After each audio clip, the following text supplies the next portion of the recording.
Immunoglobulins അഥവാ antibodies. ഇവയുടെ ധർമ്മങ്ങൾ നോക്കിയാലോ. ആദ്യം പഠിക്കാൻ പോകുന്നത് IgA ആണ്. ഇമ്മ്യൂണോഗ്ലോബുലിൻ A ആണ്. അത് രോഗപ്രതിരോധ ശേഷി സാധ്യമാക്കുന്നു. അത് കൊളസ്ട്രോളിലാണ് കാണപ്പെടുന്നത്. രണ്ട് IgD ആണ്. അലർജിക്കും വിഷവസ്തുക്കൾക്കും എതിരെ പ്രതിരോധിച്ചുകൊണ്ട് അതിനെതിരെ രോഗപ്രതിരോധ ശേഷി സാധ്യമാക്കുന്ന ഇമ്മ്യൂണോഗ്ലോബുലിനാണ് IgD. അലർജിക്കും വിഷവസ്തുക്കൾക്കും എതിരെ പ്രതിരോധ ശേഷി സാധ്യമാക്കുന്ന ഇമ്മ്യൂണോഗ്ലോബുലിൻ ഏതാണ്?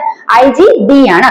ഇനി പ്രധാനമായി കാണപ്പെടുന്നത് ബി ലിംഫോസൈറ്റിലാണ് IgD കാണപ്പെടുന്നത്. അടുത്ത IgE എന്ന് പറയുന്നത് മറ്റൊരു ഇമ്മ്യൂണോഗ്ലോബുലിൻ ആന്റിബോഡിയാണ്. അതെന്താണ്? മറ്റു കോശങ്ങളെയും അതുപോലെ തന്നെ ബേസോഫിലുകളെയും ഉത്തേജിച്ച് ഹിസ്റ്റാമിനുകളും അതുപോലെ മറ്റുള്ള വസ്തുക്കളെയും സ്വതന്ത്രമാക്കി അലർജിക്കെതിരെ പ്രതിരോധശേഷി സാധ്യമാക്കുന്നു. അത് എവിടെയൊക്കെ കാണപ്പെടുന്നു വെച്ചാൽ ശ്ലേഷ്മ സ്ഥലത്തിലും ത്വക്കിലും ശ്വാസകോശത്തിലുമാണ് IgE എന്ന് പറയുന്ന ആന്റിബോഡി അല്ലെങ്കിൽ ഇമ്മ്യൂണോഗ്ലോബുലിൻ കാണപ്പെടുന്നു. അടുത്ത IgG എന്ന് പറഞ്ഞാൽ മാതാവിൽ നിന്നും പ്ലാസന്റിലൂടെ നവജാത ശിശുവിലേക്ക് എത്തിച്ചേരാൻ രോഗപ്രതിരോധ സാധ്യമാക്കുന്ന ആന്റിബോഡി ഇമ്മ്യൂണോഗ്ലോബുലിനാണ് IgG എന്ന് ഓർത്തു വയ്ക്കാം. ഇനി മൊത്തത്തിൽ ഇമ്മ്യൂണോഗ്ലോബുലിൻ എടുത്താൽ 75% ഏതാണ്? IgG ആണെന്നാണ് മനസ്സിലാക്കി വയ്ക്കുക. അടുത്ത IgM ആണ്. IgM എന്ന് പറയുന്നത് എന്താണ്? ഒരു ഭാഗത്ത് രോഗാണുബാധ ഉണ്ടായാല് ആ ഒരു സ്ഥലത്ത് എത്രയും പെട്ടെന്ന് എത്തി അവിടുത്തെ ബി ലിംഫോസൈറ്റുകളെ ഉത്തേജിപ്പിക്കുന്നു. അതിലൂടെ രോഗപ്രതിരോധം സാധ്യമാക്കുന്നു.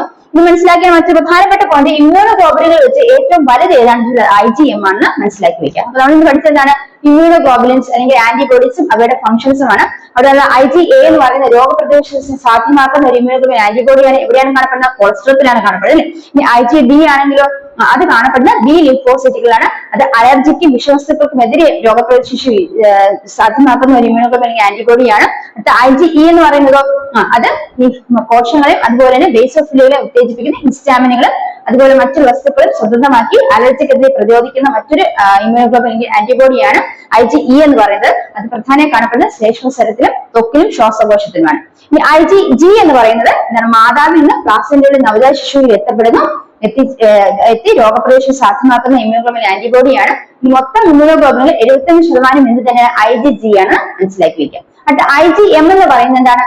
അത് എവിടെയാണ് രോഗാണുബാധ ഉണ്ടായത് ആ സ്ഥലത്ത് എത്രയും പെട്ടെന്ന് എത്തി അവിടുത്തെ ബി ലിംഫോസൈറ്റുകളെ ഉത്തേജിപ്പിക്കുന്നു. ഈ മൊത്തത്തില് ഇമ്മ്യൂണോഗ്ലോബുലിൻസ് എടുത്താൽ അതിൽ ഏറ്റവും വലിയ ഇമ്മ്യൂണോഗ്ലോബുലിൻ ഏതാണെന്ന് വെച്ചാൽ IgM ആണെന്ന് മനസ്സിലാക്കി.